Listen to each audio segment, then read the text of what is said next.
Halo semuanya, sebelumnya kenalin nama aku Gedean Dika Ardana. Aku adalah mahasiswa dari Universitas Pendidikan Nasional. Ya, kali ini aku dapat tugas untuk mengedukasi kalian apa itu OSI dan OSI layer. Ya, jadi di sini kita bakal dibagi menjadi beberapa kelompok dan per kelompok itu akan membahas masing-masing dari 7 layer OSI atau 7 OSI layer tadi. Nah, di sini spesifiknya aku dan temanku, aku berdua sama teman kuliah itu dan namanya juga Andika bakal ngejelasin apa itu application layer. Application layer ya, sorry. Lawyer jadi beda dong artinya. Kalau lawyer dia bakal jadinya pengacara. Jadi aku dapat di application layer atau di layer ketujuh. Tapi sebelum itu kita harus tahu apa itu OSI, apa itu OSI layer dan konsepnya seperti apa, ya.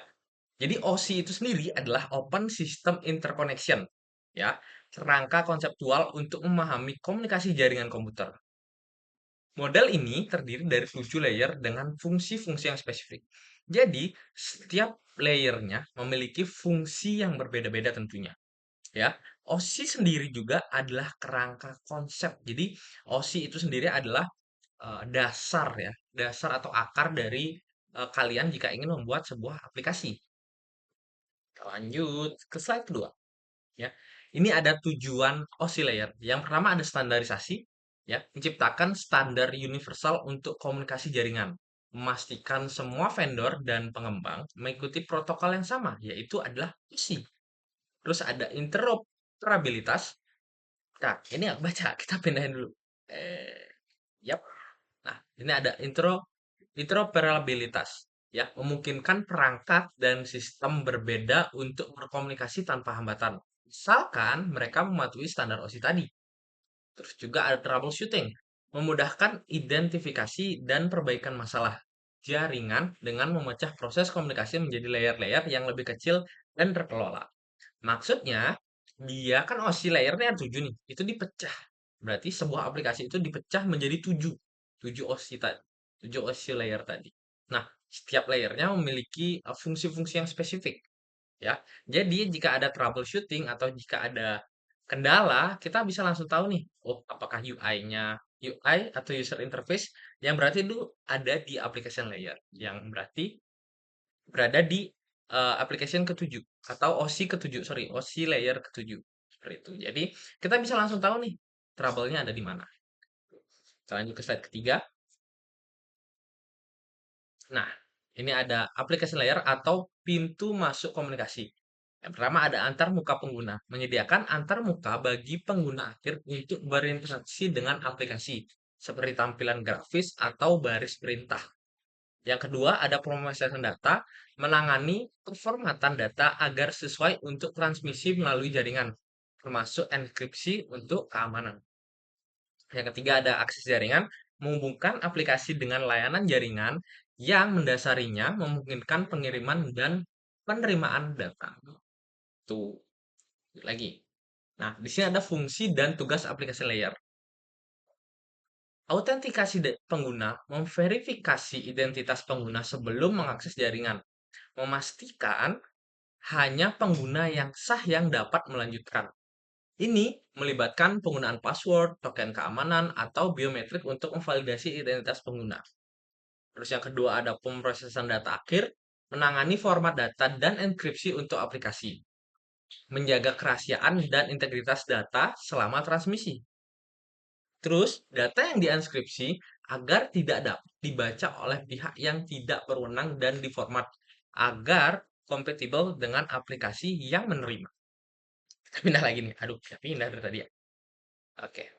Terus ada penyediaan interface, menghubungkan dengan protokol lapisan bawah, menyediakan saluran komunikasi yang efisien dan terpercaya. Terus, interface ini memungkinkan aplikasi untuk mengirim dan menerima data tanpa harus mengetahui detail implementasi lapisan bawahnya. Nah, kita udah ke di slide keempat nih. Nanti slide selanjutnya bakal dijelasin oleh temanku. Silakan. Ini saya akan menjelaskan protokol application layer. Yang pertama itu adalah HTTP dan HTTPS, yaitu protokol untuk komunikasi web dan browsing yang aman. HTTPS menggunakan enkripsi SSL atau TLS untuk melindungi data yang dikirimkan antara browser dan server web, memastikan keamanan transaksi online dan kerahasiaan informasi. Nah, yang kedua ada FTP, protokol standar, yaitu protokol standar untuk transfer file antar sistem di jaringan. FTP memungkinkan penggunaan untuk mengunggah, download, dan mengunduh atau download file dari server. FTP ini sering digunakan untuk pengelolaan website dan berbagai file besar. Terus yang ketiga ada SMTP atau POP3 atau IMAP, yaitu protokol utama untuk layanan email. SMTP atau Simple Mail Transfer Protocol digunakan untuk mengirim email, sedangkan POP3 Post Office Protocol versi 3 dan IMAP Internet Message Access Protocol. Ya, ini tuh digunakan untuk menerima email dari server, dengan IMAP menawarkan sinkronisasi yang lebih baik antara perangkat. Nah, yang terakhir ada DNS, yaitu sistem yang menerjemahkan nomor domain yang mudah diingat menjadi alamat IP numerik yang digunakan oleh komputer untuk menemukan server di internet. DNS juga sangat penting untuk navigasi web karena memungkinkan pengguna mengakses website menggunakan nama domain daripada harus mengingat alamat IP yang kompleks.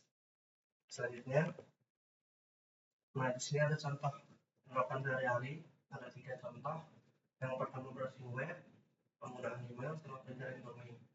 Browsing web itu www.google.com, application layer memulai permintaan HTTP ke server Google. Server merespon dengan mengirimkan kode HTML dan sumber daya lainnya yang kemudian ditampilkan oleh browser. Yang kedua, penggunaan email, yaitu aplikasi email seperti Gmail menggunakan SMTP untuk mengirim email dan IMAP untuk menerima email. Proses ini memungkinkan pengguna untuk mengirim dan menerima pesan secara efisien. Yang ketiga, pencarian domain. DNS menerjemahkan nama domain seperti example.com menjadi alamat IP yang sesuai. Tanpa DNS, kita harus mengingat serangkaian angka yang kompleks untuk setiap website. Selanjutnya ada masalah umum dan solusi. Ada 3 juga. Yang pertama, kesalahan DNS, tidak bisa mengakses situs web, muncul pesan server not found atau DNS address could not be found. Solusinya itu yang pertama, periksa koneksi internet Anda. Jika koneksi stabil, periksa pengaturan DNS pada perangkat Anda. Dan juga bisa mencoba menggunakan DNS publik seperti Google DNS 8888 dan 8844 atau Cloudflare DNS, yaitu kodenya 1111 dengan mengubah pengaturan pada router atau adapter jaringan Anda. Terus yang kedua ada koneksi tidak aman. Situs web menggunakan HTTP dan bukan HTTPS, browser menampilkan peringatan atau not secure. Solusinya itu hindari memasukkan informasi sensitif seperti kata sandi atau detail kartu kredit pada situs web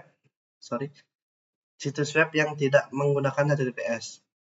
Selalu periksa apakah ada ikon gembok di address bar browser. Jika memungkinkan, gunakan ekstensi browser seperti HTTPS Everywhere untuk memaksa koneksi HTTPS. Yang ketiga itu ada masalah email. Tidak dapat terhubung ke server email. Email gagal dikirim atau diterima. Solusinya itu, periksa konfigurasi server email dengan teliti. Pastikan port digunakan SMTP 587 atau 465, IMAP-nya 993 atau 143, dengan POP3 995 atau 110. Itu sudah benar. Habis itu, verifikasi username dan password Anda, dan pastikan tidak ada kesalahan ketik. Jika Anda menggunakan autentikasi 2 faktor, pastikan aplikasi email Anda mendukung atau gunakan kata sandi aplikasi yang dihasilkan. Nah, terus di sini ada sumber belajar tambahan. buku, ada 3, buku, website, sama video. Kalau buku itu Computer Networking, a top-down approach, James Course and Kate. Ini nama gaulnya mungkin.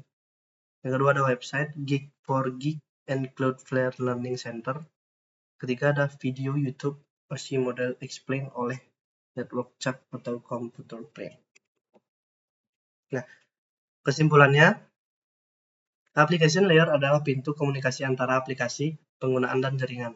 Layer ini sangat penting karena langsung melayani kebutuhan penggunaan akhir. Banyak protokol penting beroperasi di layer ini yang mendukung layanan sehari-hari seperti browsing, email, dan transfer file. Segitu aja dari saya. Terima kasih.